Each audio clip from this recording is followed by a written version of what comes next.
If you know how to draw S's and C's, I promise you this will be the easiest thing for you to do. So many people think that it's hard. I feel like it's honestly just a lot of hair. Sometimes when people try to do finger waves, you have to know how much hair to cut off. And when it's time to do finger waves, you have to know how to shape it.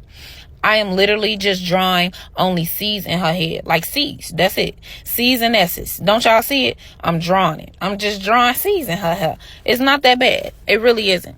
It seems like a lot of people struggle with this, and only it's because a lot of people think so hard on doing finger waves. But honestly, when somebody told me to just start drawing C's in my client's head and S's, like the letters, I just did it. And when I did it, I'm like, oh, this is good. Now, at first, it was looking a little janky. I'm not going to tell no story. But eventually, I just caught on, and those C's actually does work. That's all I do. C's, C's, and S's. There we go. C and S, C and S, C and S. Okay?